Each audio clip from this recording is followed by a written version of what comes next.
+3, 11. Lovely. Still not a pass. Well, it's DC of 10, so you're fine. You managed to catch enough fish that everyone's able to eat fish for dinner this night, and you don't have to dig into the rations. We move on to the next. I have an day of intelligence to be travel. able to do that. 1, 2, 3, 4, 5, 6, 7, 8, 9, 10. Okay, you are now about 1 day from Mezro. At the end of this day, someone please roll a d20. I will. Go ahead, Remy. 12. 12. No encounter on this day. Damn, we've gotten exceedingly lucky on this crap. Yeah. Would you guys like short... I assume Bob would like to try to incorporate the rifle into his staff again? Yep. Go ahead, make the Arcana check.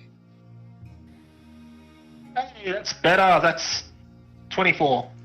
Finally, on your third attempt, you sit there on the deck of the ship as the sun sets, as the cold sea breeze blows at you, and you manage to finally perform the ritual, and you hold up your staff, a hole at the end of it serving as a gun barrel, and now all you need do is hold your staff forwards and move your arm in the motion of pulling a trigger, and a magical round will be fired from your staff.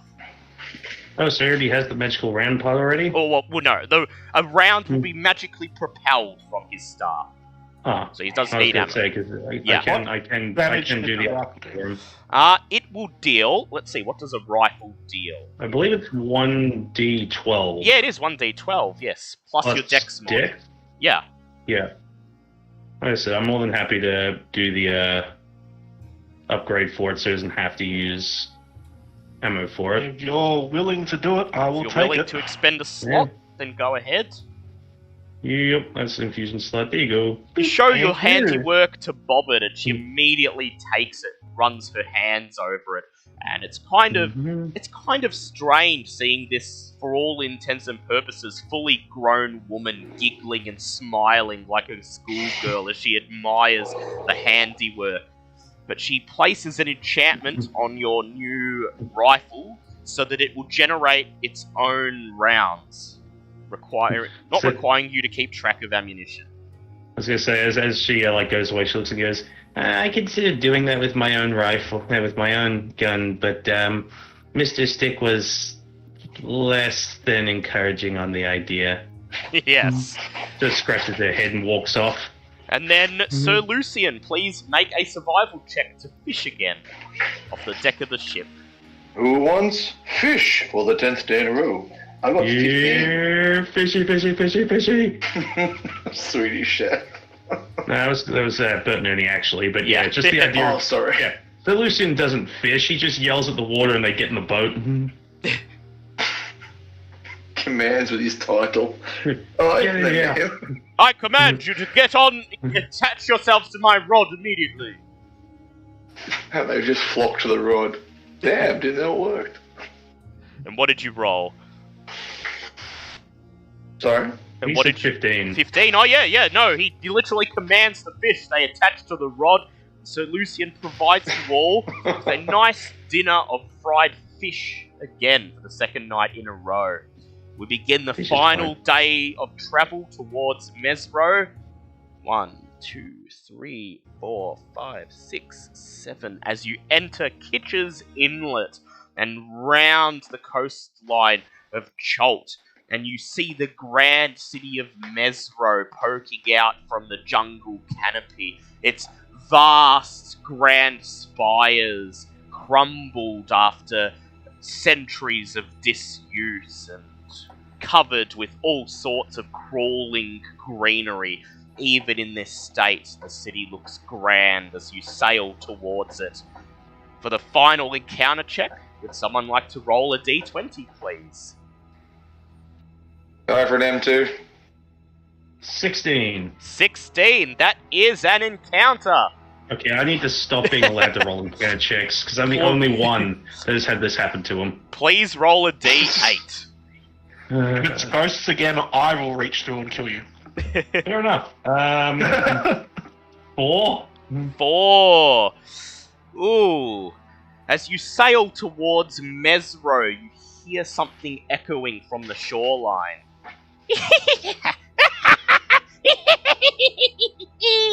And Bartleby? then, before your eyes, you see what appears to be the form of a wrinkled old lady shuffling out onto the shore and zooming through magic, levitating herself across the water, making a beeline straight for your ship.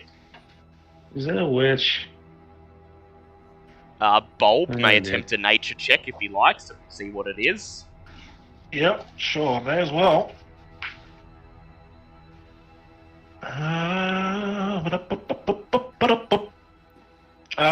21.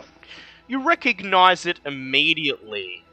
You tell Bobbit it is a sea hag, and sure enough, as she draws nearer to your ship, more cackling voices pick up, and you notice the rest of her coven emerging from the not a coven. shoreline, levitating Again? towards your boat.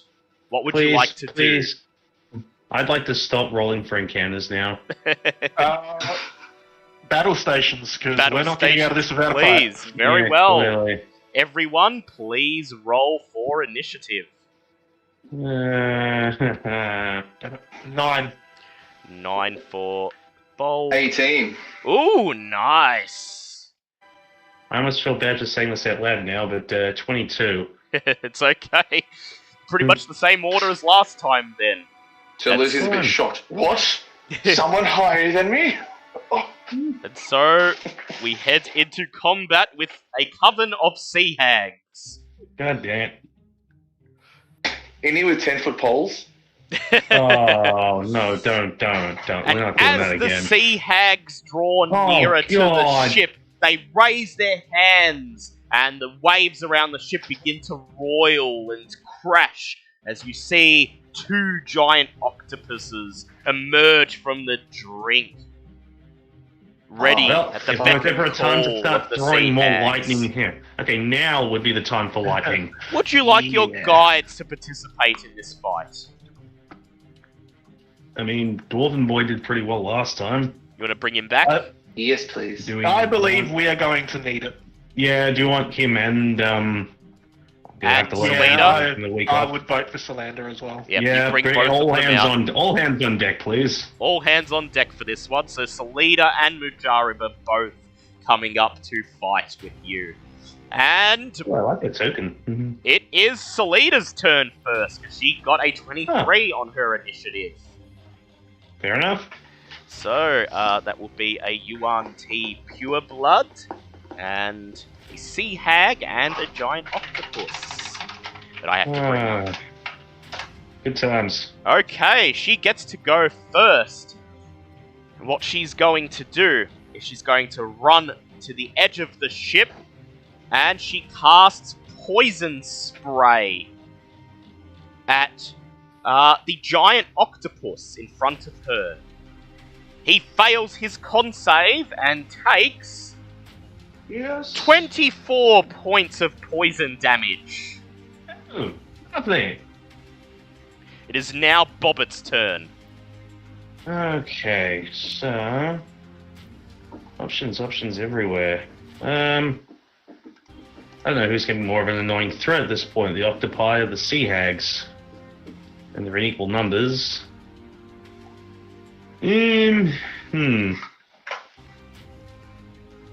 So Salida attacked one of the octopus, She attacked right? she attacked giant octopus 1. I might give her a hand from a distance back here, and I will once again go for the magic missile barrage. Yep, or giant If it octopus works. number 1.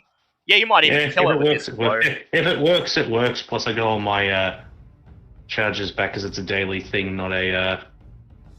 Yep, so go ahead long and roll your damage.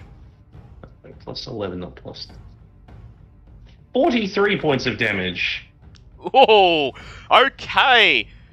The giant octopus lashes out with a tentacle, trying to block the magic missiles, but it cannot do so. The missiles pound it below the surface of the water, and it does not re-emerge. Oh, damn. Wow, okay. Okay, Sir Lucian, you are up. Oh, God, just here in just in time. Okay, so let me just join Owlbear. Is there anyone I can interact with? Is there anything I can really do? You'd have to throw hand axes to try to hit them until they get closer to the ship. So, oh wow, how did the giant octopus just poof its way out of existence? Bobbit just killed it with a shitload of magic missiles. Holy fuck, okay. I'm gonna just stick with your bananas, Bobbit. I won't piss you off today. Okay, can I hand axe a giant octopus? Number 2, yep. So you step into range and go for it. Roll to hit it. Oh, that's a cocked dice. That is a 18. That is an 18. Beautiful, that's a hit. That's a hit. Roll your damage. Okay, while he's rolling, random question. Can we use the cannons at all on this ship? You can, if you'd like to. Well, in this case, they're ballistas, but you can man them if you like. I just meant for the people that have to wait to get in the physical range. They get started on a ballista, and then you can. Well, that's a thought. Okay, that's 3 plus 4. That's a 7 points of damage. Ooh, 7 points. Do I add the attack bonus? No, that's just a hit. You slash. Your hand axe flies forward and cuts the tip off one of the octopus's tentacles, causing it to writhe in the water. You still have your extra attack, which lets you throw another. Oh, hell yeah. Alright, go ahead, roll to hit. Nat freaking 20. Yeah, roll your damage and double it. Yeah, come on, let's do this. That is a 4, So 8, so add your strength mod first and then double it. Oh wow, so strength mod 4, so 4. So 8, so 16 damage. 12 damage. Also 16, yeah. Yes, 16.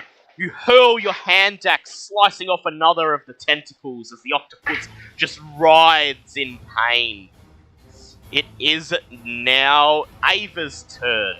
She rushes up next to Sir Lucian.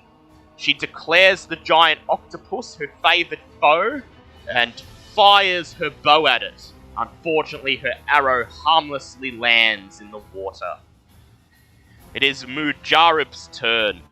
He roars. He uses a bonus action to cast Hunter's Mark on Sea Hag 2, and then he mans the ballista in front of him and fires at Sea Hag 2. And for the third time today, he nat 20s. Dealing 31 points of damage to Sea Hag 2. The arrow from the ballista knocks her into the sea and she treads water as she screams curses. It is now Bulb's turn. Bulb is going to, once again, fly halfway up the mast just so he can see everything. Because he's probably lower than the bloody balustrades. Yep. The railings. Yep, he is. And he is going to raise his hands and conjure a storm cloud once again. Ooh, yes, this will work well. And he is going to try and hit right here. Yes. So that he hits the octopus and Sea Hag 4. Yep, and they're both going to attempt their saves now. Sea Hag 4 rolls a 17. Giant Octopus rolls a 2. Okay, so the octopus fails. Sea Hag succeeds. The full damage is 15. 15, and they are both, I believe, weak to lightning. Yes, they are. So 30 damage to both of them. You hear the Sea Hag scream in rage, and the giant octopus splashes water against the side of the boat as it writhes in pain. It is now Veska's turn. She rushes up towards Sir Lucian and Ava and casts a ray of frost at Sea Hag 4, but she misses. It is now the enemy's turn. Giant Octopus 2 swims the entire breadth of the ship, coming up close to Bobbit, and lashes out with its tentacles. And that is this might be more horror. Yeah, than the Sea Hags. This is a 19 to hit, so it hits you, and you take 8. 12 points of bludgeoning damage. And you are now... And you must now make either an athletics or an acrobatics check, DC 16, to avoid being grappled. Okay, well, I'm going to have to go with acrobatics because I have nothing for athletics. Yep. What did you say the DC was? 16. Well, that's a 15, so I'm going for a swim. Yay! Yep. You're Shit. grappled. It pulls you off the boat and you splash into the water as it pulls We're just you. covering all the anime tropes today. We had Yep. the 12-year-old turns into a 22-year-old, and now there's instantly octopus. Yeah, there's tentacles involved. Right. You're Right. pulled, and as it pulls you towards it, it submerges under the surface of the water, doing its best No. attempt to drown you. No. Someone's team No. Sea Hag 4 flies towards Sir Lucian, Ava, and Vesca. And without coming on board the ship, she raises her hand and she casts Lightning Bolt. I would like Sir Lucian to please make a deck save. A death save. I like where this is going. I got a whole 2. A 2. Ava failed, and Vesca sadly failed. So that is going to be... 8d6 of damage. That's going to be, for Vesca, Ava, and Sir Lucian, 24 points of lightning damage. Meanwhile, Sea Hag 3... Like shiny armor, it's like a giant fucking lightning rod. Yeah, it's good at being hit with a lightning bolt. Sea Hag 3 hovers onto the ship, and hovering above the deck, she points her finger towards Bulb, and she casts, at 6th level, Eye Bite. Her eyes become an inky void imbued with dread power. Bulb, make a wisdom save.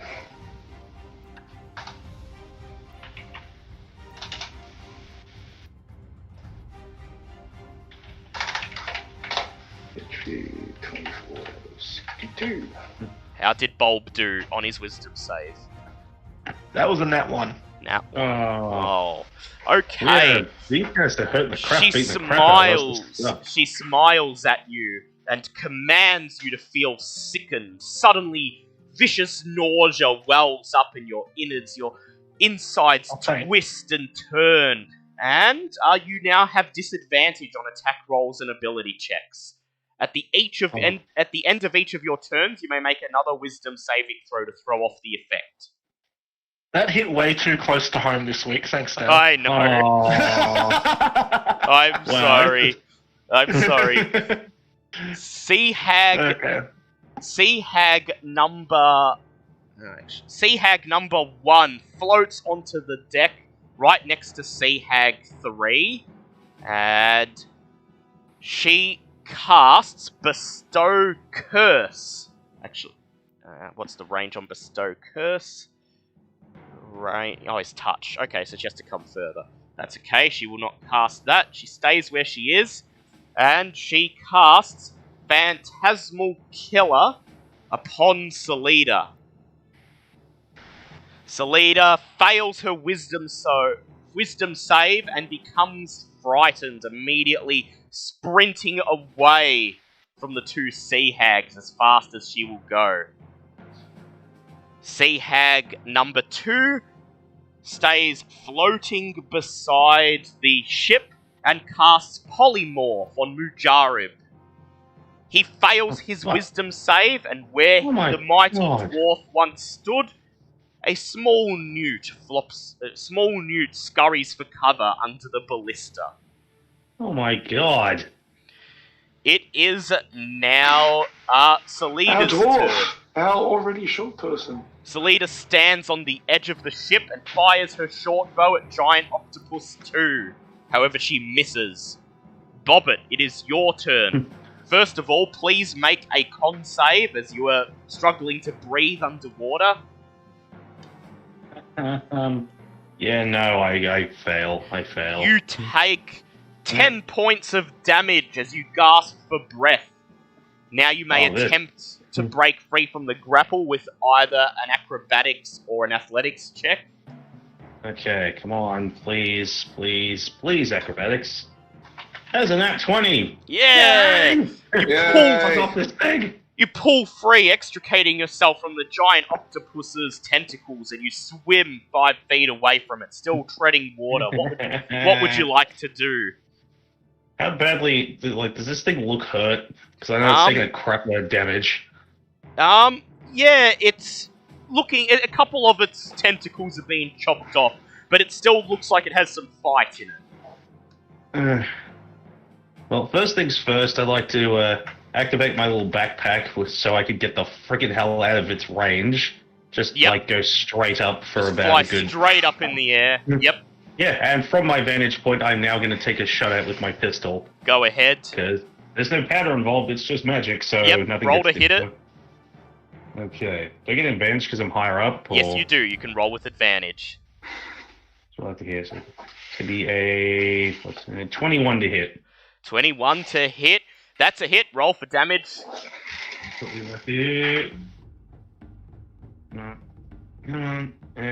only going to be 8 points of damage, though. 8 points of damage. Unfortunately, it's still up. It's trying desperately to grab you, but it can't. It is Ava's turn. She takes flight, spreading her wings, declares Sea Hag 4 her favoured foe, and then goes in with all 3 of her swords, hitting it for 31 points of damage altogether. It is now Sir Lucian's turn. Alright, I am going to use riposte. Okay, I'm going to use a goading attack. Well, first I'm going to try and do goading attack at one of the sea hags. Yep, which one of the ones that's on the ship? Number 3, thank you. Alright, rush up to number 3, square her off, you square off in front of her, looking into her withered, decrepit face. Roll to hit her, please. And charge bladder. Yes. Oh, yes. I believe, where's the DA? Okay, I rolled a 15. That is a hit for a sea hag. So you may roll your damage if you're spending a charge. If you're doing goading attack, your damage altogether, including your superiority dice, is 2d8 plus 1d6. Okay, 2d8 plus 1d6. Well, shit, where have I my d6? Okay, I'll wait a minute. Okay, so all together, okay, lock this in. 5 for the first d8. 8 for the second d8. So that's 13 plus d6 of 4. 17 points. Ooh, 17 points. Unfortunately, the sea hag passes her wisdom save, so she does not fall for your goading attack, but that was some good damage. Second shot? Yep, you may go for your second hit. Can I expend another superiority die to do it again? If you'd like to do another, as long as you've got a superiority die left, you can do that. So roll to hit her recharge? first. Yeah, they recharge every time you have a long rest, I believe. So you should still have at least one left. Okay, I probably won't use it then. I'll probably keep it for another time. In the meantime, let's charge blade them. Alright, roll to hit her. That's a 13. 13. Unfortunately, that's Plus not 4, a 17. hit. Ah, that's a hit. Go ahead, roll your damage. 1d8 plus 1d6. Oh, okay. That's 4 plus 3. That's 7 plus charge blade plus 4. So it's 11 points of damage. Ooh, nice. She curses at you. Ah! It is now Mujarab's turn, and as a frightened newt, he scurries below deck. It is Bulb's turn. I am going to lightning strike up here, so it hits the 2 sea hags. Yep. Dex saves. Dex saves for the 2 sea hags. That is a 19 and a 10 on Sea Hag 1 and 3, respectively. So the 10 fails. That is 22 damage. 22 damage. The Sea Hag 1 takes 11. Sea Hag 3 takes 22, and she screams, "Ah!" Aren't they weak, didn't you say? Yes, they are weak, so 22. 44. Sea Hag 3 screams, "Ah! Curse you!" as she drops dead on the deck. Yay! It is I did now- something good! Did something good.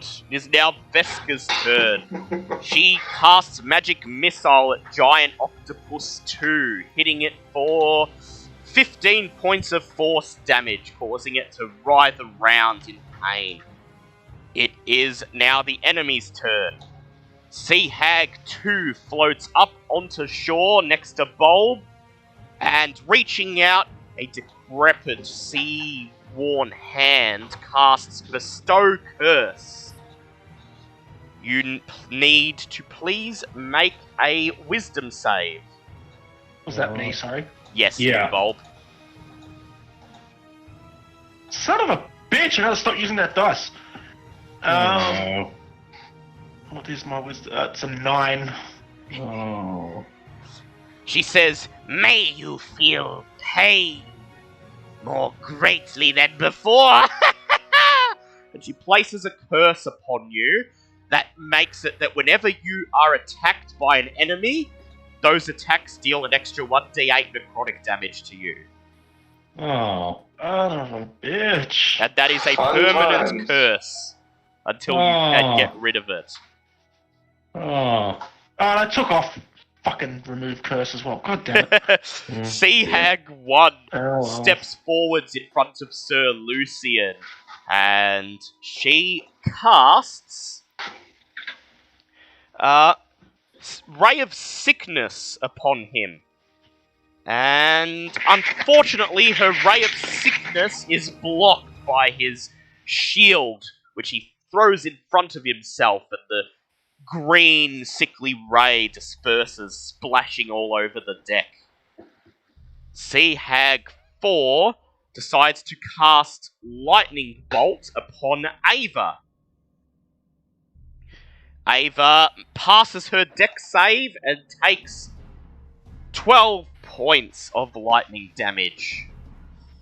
Giant Octopus 2 reaches out at Salida with its tentacles. It hits her, dealing 10 points of bludgeoning damage, and she is grappled. It pulls her under the water and attempts to start drowning her. It is Salida's turn. She manages to hold her breath long enough to avoid taking damage, but she cannot break free from the octopus's tentacles. Bobbit, Yeah. it's your turn. Well, I was originally going to cook the damn thing with burning hands, but that's not a good idea right now if it's holding Salida. Yeah, you don't want to lose your guide. Yeah, that might be awkward. Okay, well, I'm either trying to shoot it again. Yeah, I'm probably just going to have to do that and hope that does enough damage then. Alright, taking damage, but she cannot break. Yep, How we're did just you, going to shoot. how did you go? Well, it's a 19 plus 8, so I assume that hits. Yeah, that's a hit. Roll for damage. Oh, that's much better. That's 14 points of force damage. Yep, Or piercing damage, sorry. yep, you fire your gun. Bang! Hitting the giant octopus square between its two eyes. Blood spurts forth as it sinks under the waves. Salida sits there treading water, coughing, spluttering. It is Ava's turn. She makes 3 attacks against Sea Hag 4 and... Wow, she nat 20'd on 2 of these. Wow. Plus, She's pissed. I think she's a little bit pissed yeah. off. So altogether, that's going to be 33 points of damage. Sea Hag 4 screams in pain and terror as she sinks dead below the ocean's waves. Good. It is now Veska's turn. She rushes up to Sea Hag 2 and rolls with advantage to hit it. She hits it and deals 5 points of slashing damage. Sir Lucian, it is your turn. Alright. Sea Hag number 1. I think it's time to die. Yep. Alright. That is a... Don't worry, that's a 5, so I'll go for my extra attack. Yep. That is... Well, it's a cautious notice. 19. That is definitely a hit. Roll your damage. Alright. D8, that is 3 plus 4. That's 7 points of damage. 7 points of damage. Ooh. That is not bad. It doesn't kill her. She's still up. And she just glares at you. Bring it, bitch. And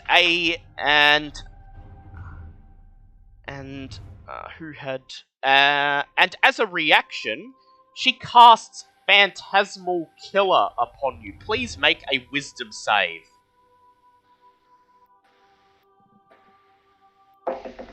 That is a definite fail of number 4. Yep, you're immediately frightened Come on, of give me more this curses. sea hag. You're immediately frightened of this sea hag, and you run to the bow of the ship.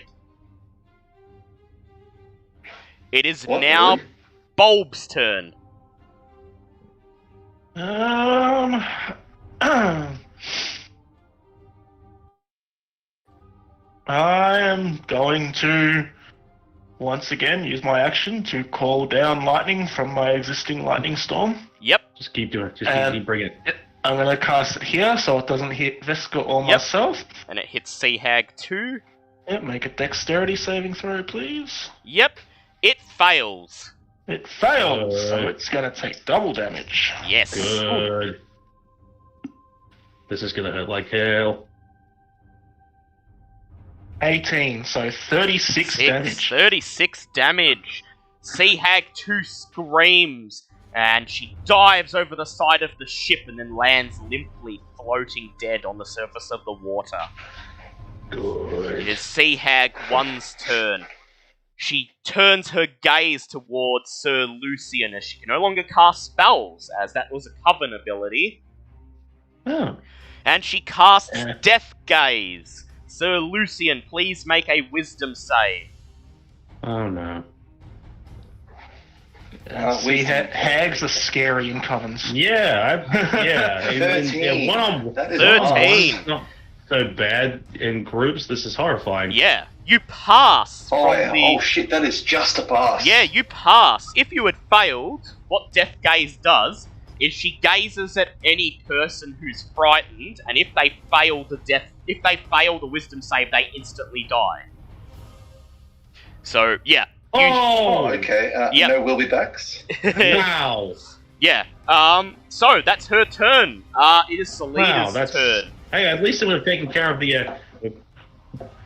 Hey, at least you wouldn't have been sick from the death curse. Yeah, I know you would have just died. Selena swims to the side of the ship, climbs up, rushes as far as she can, and she fires her short bow at the sea hag, but unfortunately misses. Bobbit, it is your turn. Yeah, I mean, everyone's shooting at things at the moment, so it seems like the cool thing to do. Yep, still flying up in the air. Yeah. Oh, which means I still get advantage. Nice, first roll's better. 23. 23, that's a hit. Roll for damage. It's gonna be 9 points of damage. It's just enough, though. You raise your gun and fire. And where there once was the sea hag's grinning, emaciated face, there is nothing. Her headless body falls to the deck. And combat Damn. is over. Ooh, okay. Wow, that was... Yeah. So that was a coven of sea hags, and sea hags have a CR rating of 3 each, so the coven does, make them formidable opponents. Yeah, And were they really wearing anything? They were just wearing, old sea-bitten robes and stuff like that. Their magic appears to have been innate, so they didn't have any wands or staves or anything. However, you do find, among one of the dead hags, a small, what appears to be a human eye coated in varnish set into the middle of a copper pendant.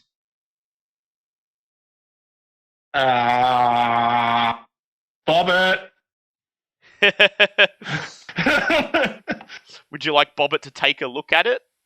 Yeah, this is more Bobbit's domain, I think. Alright, Bobbit, if you'd like to take a look, make an Arcana check. Okay, I have no idea what happened. My PC has decided to kick me off Discord, so now I'm Oh, phone to the... Well, on one of the dead... Bulb wanted to search the Dead Sea hags, and one of them has a pendant that has set into it what appears to be a human eye covered in some sort of varnish. Well, that sounds just delightful. And he immediately sorry, said... I gotta go on. Yeah, that's alright, we're at the end Take anyway care. now, M1. We'll see you tomorrow, Okay. M1. Yeah, see you tomorrow. See you guys. See Thanks you, for buddy. doing that. That's alright. I'll get it. That's an Arcana check, correct? Yep. Yep. And I'll Okay, give so- you I'll give you the help action if you don't I mean, do it you- wrong. I mean, you can still give me the help action anyway, just to see how high I can possibly get this check to go. Okay, so that's going to be, I'm guessing, a 29 counts as a pass. Yeah, it definitely Yeah, definitely That's passes. 19 plus 10 for Arcana. Okay. You recognize it as what is known as a hag's eye.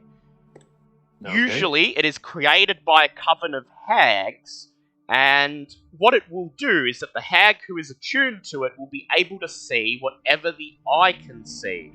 While that means at the moment it is useless to you, there is a chance that you may be able to reverse engineer it or do something to it that would allow you to use this property. Do keep in mind, however, that as a hag's artifact, it is an inherently evil object, and being attuned to it may have some bad effects in the long run.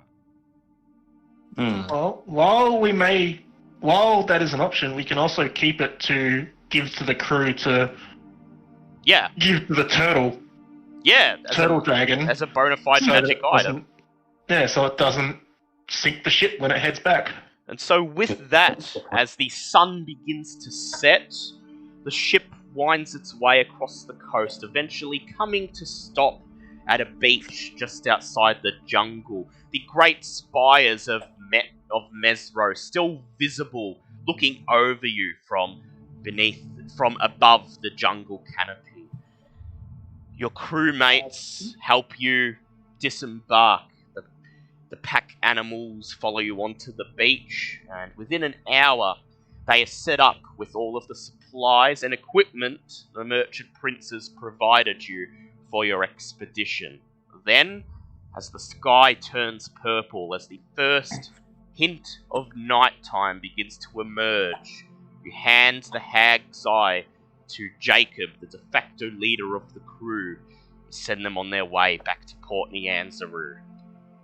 They each bid you good luck and farewell, and inform you it was a pleasure working under you, and they continue to wave from the deck of the Good Fortune as it recedes into the distance until it is swallowed up by the vibrant purple sun and disappears into the steadily blackening waves of Kitchener's Inlet. And that concludes this week's session. You get a long rest as you've reached your destination. Woo. So you come back fully healed next week, and Full heals you each gain 1 inspiration point. Ooh. I hope you enjoyed the start of the Hex Crawl, and I'd like to thank everyone for watching. Yes, thank you, And everybody. yes, and just now that the session's over, I can actually address the chat a little bit. Thank you to BCG for joining us as per usual, and hello. And being our Patreon supporter. Yes, and being our patron supporter. And thank you and welcome and hello to Ivy. Glad you could make it, Ivy. During these streams, I tend not to respond to the chat very much because we're in full immersion mode. Getting better at doing it during video games. And if I see you, I'll say hello. We are all fine. We just came back from a break of D&D and we had an enjoyable session. And yes, unfortunately, Liam is not part of our group anymore for some personal reasons. There's just some things going on in real life that meant he can no longer be a part of the group on a regular basis, unfortunately. And it saddens us, but he gave us some good times, so... But regardless, we hope you'll stick by us and follow along and watch our adventures. Don't worry, we're all fine. We're all fine. It's nothing bad or anything that you need to worry about. But thank you for joining us today. And tomorrow we will not be online. We'll be recording an in-person Call of Cthulhu session, but those will be going up sometime within the next few days on the weekend. And of course, we'll be back next week for some more D&D, some Borderlands, and some Resident Evil. Well, yeah, Resident Evil, because it's not Call of Cthulhu week next week. Yes, Ivy, thank you. She thinks we're all cuties. Thank you for your compliment, Ivy. We apologise for not getting much of a chance to talk to you, but we'll hopefully catch up with you in one of the video game streams. But for now, thank you once again to everyone who joined and stood by for watched our adventure, and until next time, don't remove curse from your spell list. I have learned that now. Goodbye, everyone.